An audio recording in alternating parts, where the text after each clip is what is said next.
Hi everyone, I'm Cecily with Yoga Detour, and I'm joined today by the lovely Petra Fisher, who's here to talk to us about an area of movement and her movement practice that I think is really not discussed all that widely, and maybe because it's a little bit more personal or something's a little bit more awkward, and that is right here, the mouth and the tongue and the jaw and how this whole apparatus relates to this whole apparatus.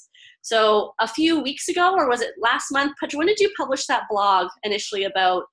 It was about 6 weeks ago now, I think. Yeah, so it was a little while ago, and I read Petra's blog because we've been connected now as colleagues for a few months. I reached out to Petra about her work that she does with nutritious movement, Katie Bowman's style of teaching movement, and I wanted to just meet Petra because I saw what she was doing for the community and it looked so interesting, and I knew we'd have a lot in common. So we connected a few months ago, and since then I've kind of been staying in touch and shooting back and forth different things that we're working on or questions that we have just based on research that we come across on our own. And I found her to be a super amazing colleague just to have out there in the world to shoot ideas off of. So when I read this blog post of hers about breathing and tongue position in the jaw, it really resonated with me because my mouth has been a disaster my whole life. I am a self-declared mouth breather extraordinaire. I have been my whole life.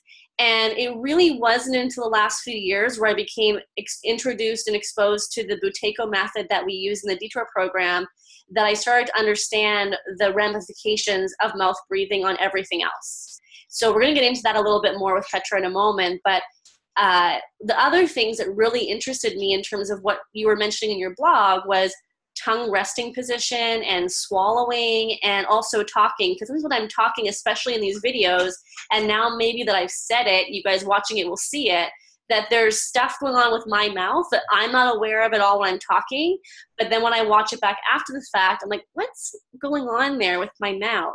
Mm-hmm. So this has sort of brought me into a new journey around, okay, well, I'm comfortable with getting my shoulder under control, but what about my jaw and what about my tongue and how do I even start? So this is why I wanted to bring Petra in to have a discussion today and kind of get her take on both where she's come from in her journey and now how she's starting to mold this into a practice, which is super interesting. So Petra, hello. Cool.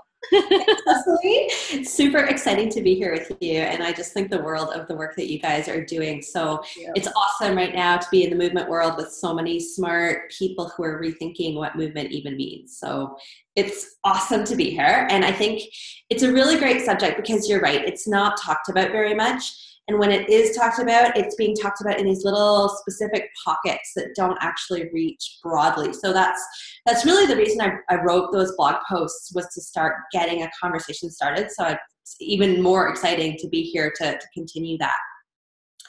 So I guess my story started really far away from the world of movement. I was a lawyer. And I was an unhealthy, sick, unhappy lawyer. I hated it, and my body was breaking down. And for my stress relief, what I did was working out. So I would go to the gym and I would run, and I just kept getting all these different injuries. And meanwhile, my sleeping was getting really bad. So this was all about 15 years ago. So I had sort of increasing insomnia and all these sports injuries. And so I started kind of spending more and more time in different therapy offices, basically. And I ran the whole range of it. I've done everything from acupuncture to chiropractic to energy work. Like, I've done it all. And a whole bunch of stuff would help temporarily, but I would just keep getting different injuries. Somewhere along the way, I realized that I was grinding my teeth, but I didn't actually put that together with the headaches and neck pain that I had regularly as well. So, exactly what you're describing, right? You don't put it all together. So I guess I was focused more on dealing with the soft tissue stuff, with the sports injuries, with the things that were kind of impeding my stress relief.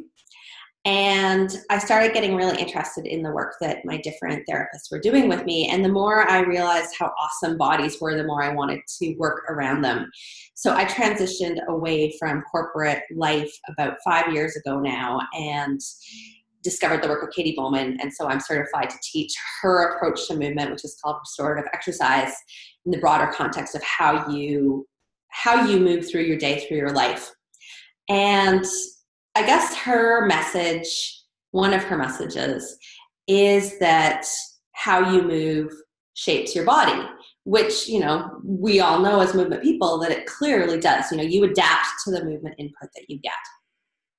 So when I started doing her work more seriously, I was kind of hoping that my TMJ and my airway issues from snoring and insomnia and neck pain and headaches would start improving. And what I found was that lots of other issues improved, but I really wasn't getting much change in those areas. So I started digging a little bit deeper, and it was actually a total coincidence. I'd been going to a TMJ dentist for a while without very great results. And then I was going for coffee with a friend who said that she had gone to a new dentist and was doing tongue exercises. And I was like, oh my God, tongue exercises. Like, of course I need to have some tongue exercises.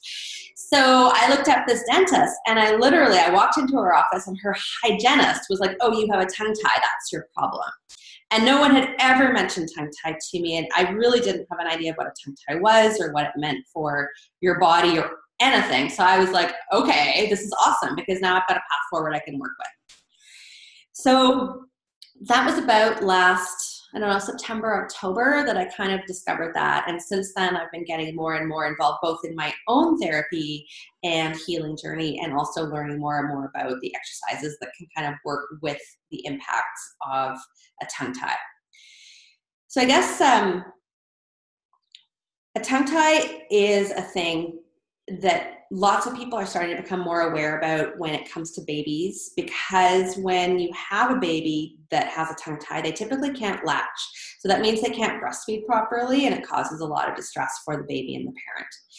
So right now in baby circles, tongue ties are a big deal, and they're being diagnosed and they're being dealt with early, and it creates a lot of sort of beneficial effects on the baby growing up. Back when we were born, tongue ties were completely ignored by the medical profession. And it's actually this crazy... Is that the thing under your tongue? Yeah, so you should have a thing under your tongue, but you can have a thing under your tongue that interferes with your ability to move your tongue around, or else you can have one that's far enough back that it's totally fine. So it's connective tissue. It's just your tendon, but you could have a tighter one or a looser one. And you could also have a lip tie in the top at the front, in the bottom. You can have all kinds of too much tissue in there.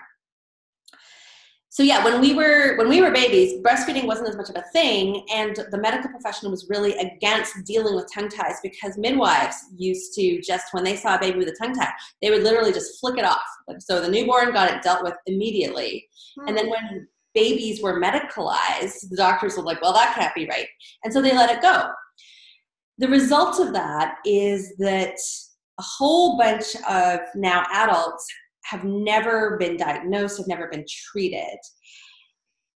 And that means that there's a huge range of issues that can come out of tongue ties specifically.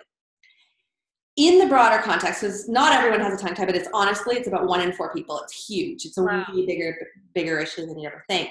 But there are a ton of other mechanical and environmental impacts that can go into how your mouth is shaped and how you breathe and how you swallow.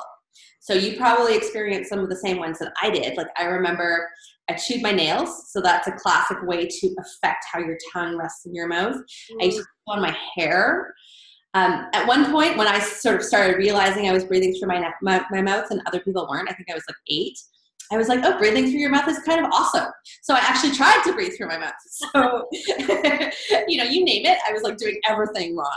And there's all kinds of, anything you kind of put in your mouth when you're at that age is going to shape how your tongue sits in your mouth. And the result of how your tongue sits in your mouth is huge in terms of your facial development. And just like when you say that, what I'm thinking of, for me, my mom always tells these stories about how I was obsessed with my bottle. And I used to walk around the house with the bottle, like the nipple of the bottle and the bottle attached, just hanging out of my mouth, no hands. Yeah. And when I think about what that would actually look like, it was like that bottle nipple would have been sitting on the roof of my mouth, pushing my tongue down and back. Yeah. Which is now where I find it tends to hang out more often. Like, there's still some times where I'll catch myself like, oh, my tongue's in the good place, what you referred to in your blog post as the sweet spot.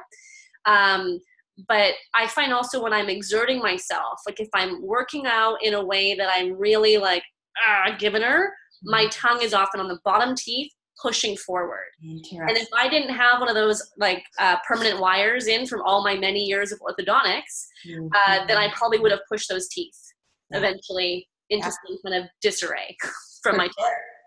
The tongue's a really strong muscle, and because the movements we make with it are so repetitive that even if it doesn't seem like a big deal when you just think about it, it adds up big time over time. Yeah. And you know it's crazy too for you, for your workouts. If you can keep your tongue pushing into the top of your mouth the whole time, you're going to be stronger. There are measurable scientific studies that your strength increases. Like my coach will use that cue with me sometimes, especially for things that I have a hard time with, like a bench press, for example. I suck at bench pressing. That's a cue that he'll use, like bring the tongue into the roof of your mouth. And I also find that helps clients of mine who suffer from a lot of neck tension. That if they can focus on where the tongue is placed, that it really helps redistribute that tension more efficiently. Yeah, for sure. It's got this crazy implication for all your stabilization, for your breathing, obviously. And I'm sure there's a lot of neurological stuff happening there as well, because it's so supportive for your cranial bones. I don't think it's even fully understood at this point in time how big a deal where your tongue actually is. So yeah, it's an interesting thing, and it's hard to change what your habit is. So whether you have a tongue tie or not, the habit is something that you can work on. But if you have a tongue tie, then that's a primary issue that you probably want to get dealt with so that then you can work on it more freely. Okay. So we've got tongue tie, we've got tongue position, and then of course, like the overall alignment of the jaw would come into play too. Yeah. Although all of those things are totally related. So when you have your tongue at the bottom of your mouth, you're more likely to mouth breathe. When you mouth breathe, you're more likely to throw your head forward all the time. Suddenly, you've got a kink in the back of your neck. Now you're getting the neck pain and the shoulder pain issues, and your jaw's probably going to start moving around as well. So just like everything in the body, it's all super, super connected, and you can kind of dig in at it from a bunch of different angles. But the tongue is quite primary because it's a driver for your airway. Yeah. So that's the other thing. I think it's really, really awesome that you guys are bringing out the Buteyko breathing to your people, because we talk a lot, I guess, about breathing technique and belly breathing or rib breathing or whatever approach you're using. But there's also the pure airway related side of it. And if you're not breathing through your nose, you're missing out on some really, really important aspects that your nose gives you. So, it warms the air, it changes the gaseous balance into something that's more appropriate for your bloodstream. Like, it is a big deal to breathe through your nose. Yeah. And it's one of those things where the more you breathe through your nose, the easier it is to breathe through your nose. And the less you do, the more your nose gets plugged up. So you kind of have to start somewhere, chipping away at it. Yeah.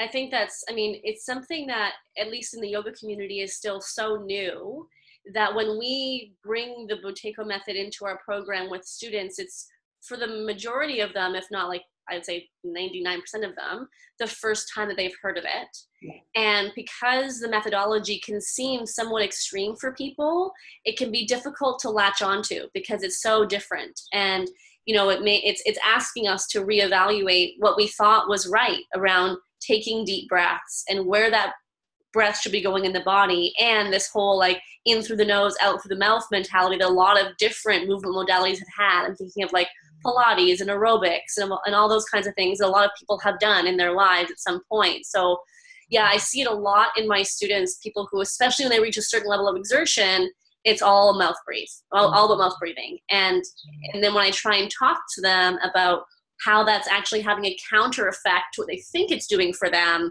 that's met with some confusion and skepticism. Sure. You said, I think, as much as it's exciting to be in this time when so much is changing, it makes it hard because a lot of the things you've been told aren't really being supported by the increasing and better evidence. So, you said to me earlier when you were first introduced to Buteyko, you found it really difficult. So can you talk a little bit about that? I straight up hated it. I was introduced to it pretty early because my cousin's husband has Parkinson's, and it's actually one of the best ways to treat Parkinson's that's out there. So he became an instructor, and we spent some time working on that together, and I hated it. It did not work well for me. I really struggled to hold my breath. I found it really just awkward. And I think, whenever you hate something, it's usually a sign that it's like the ideal thing for you to do. I personally have found that the work of Lois Laney resonates better for me. So she has a practice called restorative breathing. Yeah. And it's all a little bit mysterious because her website doesn't give you a lot of information on it. But for me, it's just a little bit more sort of soft pedaled where you don't have to kind of hold your breath so much, which I just didn't enjoy. But again, when I did that work with him, that was probably about 2 years ago. So I hadn't been working on my nasal breathing and my swallowing. So I would actually really like to take a course now. Yeah. And I think that, I mean, I found it really helpful in the work that I did with Steve, the instructor that we have on our faculty. He makes it not at all about holding the breath. It's more just about getting comfortable knowing and understanding how your body has been conditioned in terms of its CO2 levels. So what point does your brain switch on that urge to take another breath? And how can we start to shift that curve in a direction where we are more, that our whole system, our brain and internal nervous system is comfortable with that CO2 level starting to change without us feeling like we have to take another breath in. Oh, cool. So yeah, it's kind of it's an approach where he would, if he heard you say it's about holding the breath, like, no, it's not about that. Well, it sounds like I need a better instructor then. I will have to come to one of your sessions. Yeah. No, it's definitely, it takes some practice figuring out how you can just be kind of without breath, without holding the breath, if that makes sense, like just lengthening the pause between the inhale and the exhale, not the inhale and the exhale, more so the exhale and the next inhale. Yeah. There's just that little break in between each breath. But anyway, with this whole method, for me, what was really telling was the information about mouth breathing and how by having the mouth open, even if it's just at night when you're sleeping, even though it's not, like I'm still mouth breathing when I'm talking to you right now because that's how I know to talk rather than pausing and then talking after I've taken a breath of my nose. Can't do that. So, I mean, but the nighttime stuff was definitely a game changer for me because I remember when we first started talking about the concept of taping my mouth closed when I was asleep. And no, for those of you out there picturing duct tape, it's not duct tape, it's medical tape. It's very easy to take off. In fact, it was constantly coming off in my sleep. And at one point, my boyfriend told me that he was watching me take the tape off in my sleep. Yeah, I was like, this is not normal. Get me out of here. I need to breathe through my mouth.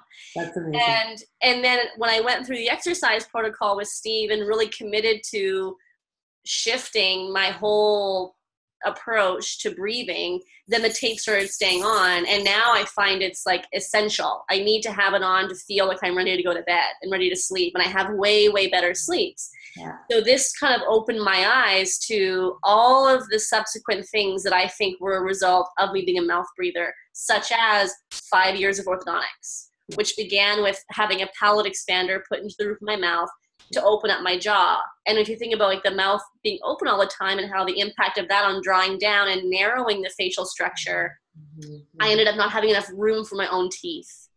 Yeah. So I had teeth pulled. I had to have the expander in. I had all this like spacing work done to create space that my own face had gotten rid of. And my teeth were a constant battle for me for many years. And now I have to wear a retainer for the rest of my life. And I think that now that I have the mouth breathing more under control, then I notice less of a deterioration in my jaw when I go for certain periods of time without putting a retainer in, for example. But I think now that people are kind of learning about all of the stuff to do with the mouth, how that impacts things they never thought about before, then maybe it'll become a little bit more mainstream. I hope so. And it's really interesting. So I'm working with an oromyofunctional therapist. That's the official word for someone who does mouth exercises with you. And that's a certification I'm looking at getting at some point in the future. It's a huge, huge profession in Brazil, of all places. It's big in Brazil, and it's big in Brazil cosmetically, actually, because where your tongue is makes such a difference in how your face looks. They get it. They get it. They understand. Yeah. Or they get something about it. I'm not sure if the health side of it's quite the same. But it's exactly right. Like what happens when your tongue is at the bottom of the mouth is that your palate doesn't get the support it needs. So instead of kind of broadening and lowering, it sort of gets domed and high. And that's sort of the role of palate expanders. I have an appliance right now that's very small, so I can't actually show you, but it's a little wire in the back of my teeth that's expanding the top teeth in this very kind of gentle osteopathic way. So it's pretty interesting. But then the oromyofunctional side of it comes in with habit change. And so where you're noticing that the tape is very helpful for you. I've been doing a whole bunch of lip exercises to enhance the ability of my mouth to close my lips. So, it's not just about practicing, but you actually have muscles that aren't functioning the right way. And so then we get all these lip exercises so that you both change neurologically so that it becomes easier to connect to, but also so you just have more capacity to do it. Cool. Yeah. So do you want to show us some of those exercises? Exercises! Let me show you. It's my new favorite one because it's ridiculous. So I can only do it like in private or on the internet. It's super fun. You have to say the word prue or prune. And you have to go like this. You have to go like prune. Nice. And do you have to actually say it while you're doing it? You gotta say it. You gotta say it. Yeah. So are you like really driving your bottom jaw forward? Drive your lips forward. And you know what we're both doing right now? We're both going this with our heads. Yeah. So keep your head ramped back and then go. Okay, so that's really attractive. Like really, so almost like double chin. All the head ramping exercises are a little bit double chin. Yeah. And then you're like going kissy face with your lips as much as you can. So you're really trying to tire your lips out here. The goal is to get your lip muscles tighter. Sweet. And so like how much of that do you do? Like do you do it for reps or? Yeah, you know what? I'm really bad with my mouth exercises. I'm trying. But just like anyone, when you're doing correctives, they're not as inspiring as your other ones. That one I can do a lot because I like it. I try to get a solid 20 minutes in per day. I feel like I should do more. So, you know how it is. Constantly you're doing that for 20 minutes or just throughout the day? I try for like a 20-minute morning session, and then I'll throw a little bit of other stuff in throughout the day. And that one, again, is to help the lips close better. It's called a lip seal, I believe. And one of the reasons that makes a difference in terms of your tongue position is when your lips are closed, it allows the mouth to kind of exist with a vacuum. And that vacuum is part of what pushes the tongue up onto the top. Ah, I get it. Not only can you no longer breathe through your mouth, but there's this other function, which is pretty cool. Cool. The other kind of main exercise focuses that you have, for me, there's a lot of tongue stretching and tongue strengthening, and that's to deal with the tongue tie. I don't know how applicable that would be for someone who wasn't dealing with a tongue tie. Let's just for fun, you know what, have you ever checked yourself for a tongue tie? Have you ever looked into that? Well, I don't think I have one because I can bring my tongue to my nose. Oh, that doesn't sound like a tongue tie for sure. So interesting. If you want to try the sort of the official test for it, it's pretty fun. So you have to watch yourself closely because it's very easy to cheat. Okay. Basically what you're going to do, I'll watch you for you. Open your mouth as wide as you can go comfortably. And now see, can you stick the tip of your tongue onto, not out, it's in your mouth. Nice try though. Show off. So you want to keep your tongue open, and can you stick the tip of your tongue up to the top of your mouth? Without moving your jaw. So go back, do it again, do it more slowly. So open your mouth, keep your jaw down. Yeah, there you go. And now see, can you very nice. Yeah, so that jaw was totally still. You can take a break. You do not have a tongue tie. I can't do that. When I open my jaw the whole way, I've had my tongue tie released, but there's a bunch of different types of tongue tie, and I have what's called a posterior tie, which is harder to deal with a laser. So I'm hoping there's a guy in LA. So I'm gonna go and see the guy in LA at some point when I can afford it. So there's a long-term plan there. In the meantime, I'm doing a lot of stretching, which most people probably aren't that interested in because it kind of sucks. You're trying to create a change in the tissue mechanically by going past your range. It's sort of not very fun. But what might be helpful for you? I just wanted to reiterate again. So the importance for you behind you would go to LA to see this guy because by getting that release, you think it's then going to help you even further to release the tension that you're finding contributes to things like snoring, insomnia. Yeah. Next. So let's talk about what it contributes to, because it's crazy. Like the tongue is attached connective tissue-wise all the way down to the diaphragm. Yeah. So right there, you know that it's going to have a breathing impact, a core impact, a pelvic floor impact, you know, because that's all connected completely. Yeah. And then if you look at me, if you look at my body from the side, when my ribs are neutral, that's my shoulder joint. So I've got some hyperkyphosis in my back, and that forward bend isn't really ideal. But the real problem in my body is I've displaced my shoulders forward, like, I don't know, 2 inches, because it should be midline sort of across my hips. So my shoulder should really be back here. Right. But I can only get there by displacing the entire shoulder joint. So that's almost certainly tongue tie, plus being a giant nerd and reading my whole life and having my hands in front of me all the time. Yeah. Nerd. So that's one of the I have the same nerd, right? The same nerd posture here too. Nerd posture. No tongue tie, but nerd posture. And that's the thing, right? Because it all piles in together. So you've got being a nerd plus your tongue tie plus whatever else you've done in your life, and head position, other things that are super common. Totally. Yeah. Totally. And, you know, so that means shoulder tightness. So you can often see things like thoracic outlet syndrome. I have what's called cubital tunnel syndrome. So that's the ulnar nerves not conducting properly. Oh, yeah. Lots of hand tightness. So is that the tongue tie or is that rock climbing? Like, I have no idea. Mm-hmm. What I notice specifically in my body is, first of all, I definitely have what's known as TMJ disorder. So if I open my mouth, let me see if I can do it. Can you see how my jaw doesn't open straight? Yeah. Yeah, there's like a deviation. Yeah. And if you're lucky, I'll click for you as well, which is super unpleasant. So I don't have a disc anymore in this jaw. And I'm really lucky because I don't have any pain, but it would be really nice to get it back to kind of where it's supposed to be so that I have the opportunity. They say you can't regrow cartilage, but I don't frankly believe it. I think that if you have some cells, you have some potential to heal. And I'd like to find out if I do have that potential. Has anyone ever showed you the Aldoas for the jaw? I have not seen the Aldoas for the jaw. See, this is why we need to hang out more. So good. So there's all the jaw stuff. And then the other thing that's happening in my mouth is that the tightness at the bottom of my tongue is so tight that it's caving in my bottom teeth right now. Mm. So I'm going to get an appliance to sort of expand the bottom teeth to go with the top one. But I can feel the constant tension there, which I don't feel like it's a good thing to have. And then I feel like because my whole body, then I get headaches. So there's headaches and jaw tension, and what else can happen? Your face shape changes like we've been talking about. So I expect that over time with treatment, my face shape will become a little bit different. I expect I'll get a little bit more cheekbone, maybe less bags under my eyes, which would be amazing. But the real thing is the insomnia, because sleeping is so, so important, and I would like to. Yeah. And like, how many people out there are taking drugs when they could be doing this work instead and having way better long-term effects? Or CPAPs, right? Like sleep apnea. Yeah.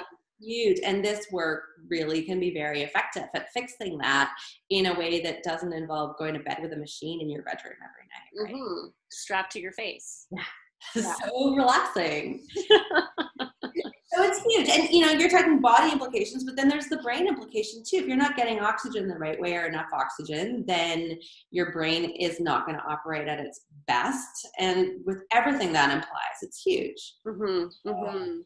I don't think you can overstate the importance of the airway. I would agree. And I think that when I read your post and I started seeing that there's actually dentists out there that are paying attention to that, I was like, why has no dentist ever said anything about that to me? When I would think that as a dentist, they can see when someone's a mouth breather. I know. You know, and they can see, it's like, well, obviously I had tons of orthodontic work done, but was any of the causes that, you know, made that work necessary ever dealt with? And I don't think that they were. I think it was just understood like, oh, well, you just got crooked teeth because your parents have crooked teeth, and now we have to fix them with braces, and you'll be fine. And I think that I think it's really now amazing that we're seeing this so in terms of the broader spectrum of movement. So was there anything else you could share with us in terms of exercises or the reason why I'm holding a spoon that no one can see? I'm excited about it. Just a quick note on the dentist. So I think what's happened, first of all, I think this stuff is new. It's only been over the last 3 or 4 years that it's becoming a thing in dentistry. And a lot of dentists who may be more traditional aren't aware of it yet. So, you know, if you think this is a concern for you, you can check with your current dentist. And if you're not satisfied with their answer, find an airway focused dentist because they're out there. I looked up yours and I'm going in 2 weeks. Oh, I'm so excited for you. Yeah. Delightful, and she'll love you. So that's so awesome. Okay. Well, that's great news. Okay. So I wanted to talk exercises with you a little bit more. Okay. One was about tongue positioning. So I wanted to talk about finding the spot. So when you think about the palate, if you can imagine this is the palate and this is your tongue, the tip of your tongue should be up on the palate, and then so should the back of your tongue. So you can kind of be pressing, right? Fine. Back of the tongue? No. Totally. So there's two super simple exercises that we could do right now for it. So one is to say Boston. If you say Boston, that where your N is the spot where the tip of your tongue should be. Okay. So you don't even have to say the Boston part. Yeah. And then to get the back of your tongue up, you can say the letter K. So K. Okay. K. K. K. And you can make it silent, and you can press your tongue up. So it's like a tongue push up. So you're like K. K. Okay. K. K. I feel like it's funny how you have to sort of make the noise to get it to actually do it. Otherwise, it feels kind of forced. Yeah. You get used to it. Like at this point, I could make it silently. So you start making the noise, then you do it silently, and then you can do it with more enthusiasm. So you're really doing a tongue push-up. And a sort of a set of 20 of those would be a really nice way for you to start kind of getting your tongue to start thinking about living on the top of your palate. Okay, cool.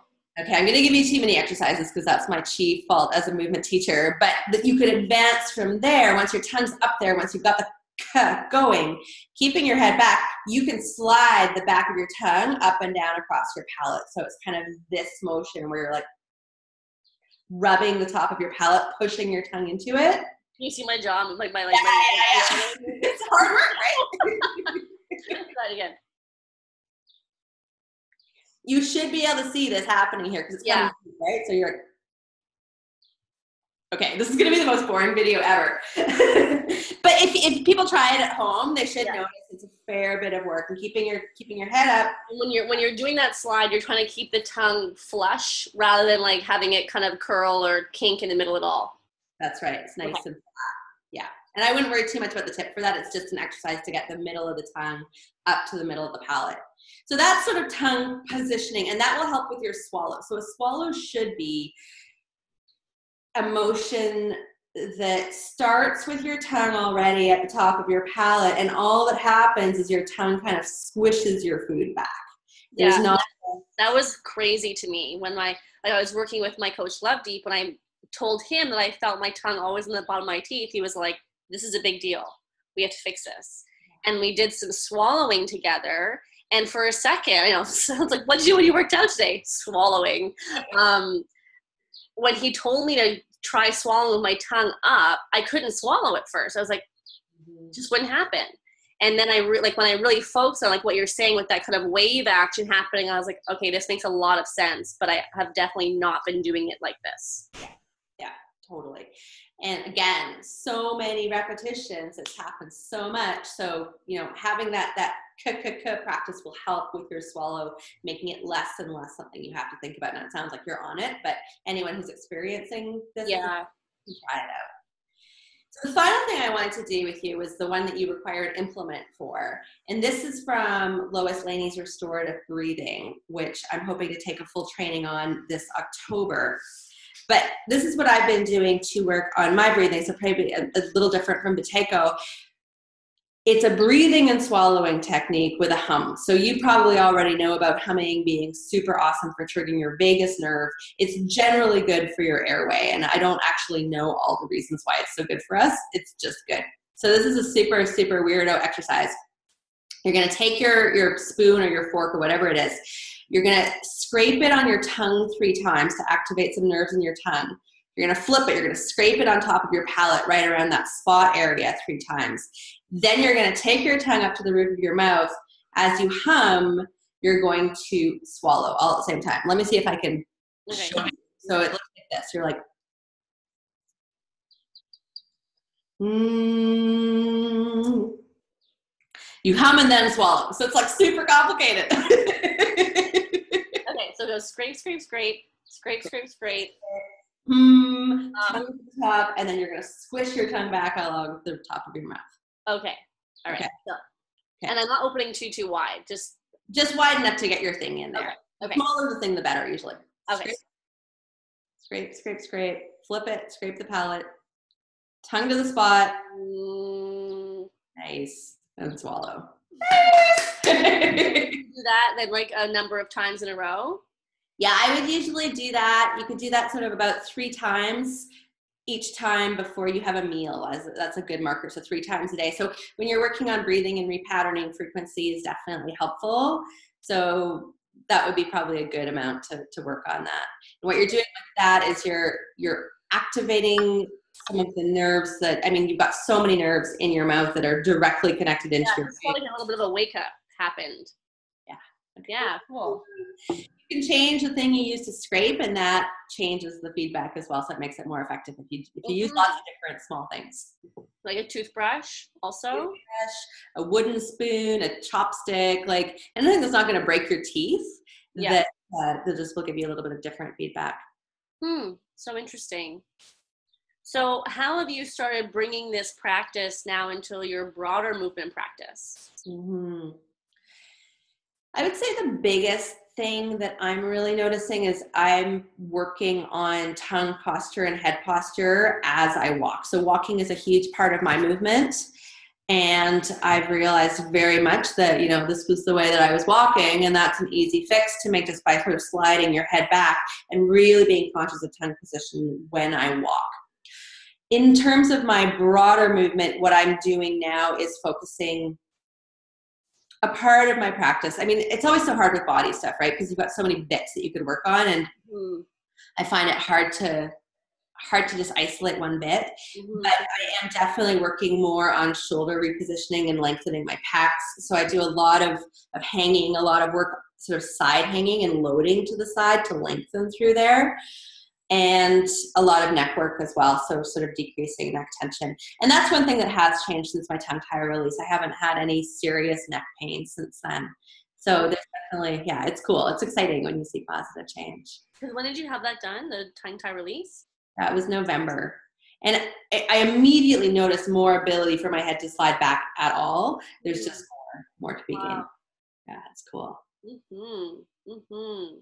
All right, I have one more question for you. It's a question I love to ask everyone at the end of my Body Nerd chats. And that's sort of, I mean, I think we've kind of spent a whole almost hour talking about it, but anything else that's sort of like super front of mind for you right now, something you maybe just read or just listened to or just watched that was, oh my God. That's a terrible question to lay on me. I've got one of those brains where when you say something like that, I'm like, nothing. I haven't learned anything ever.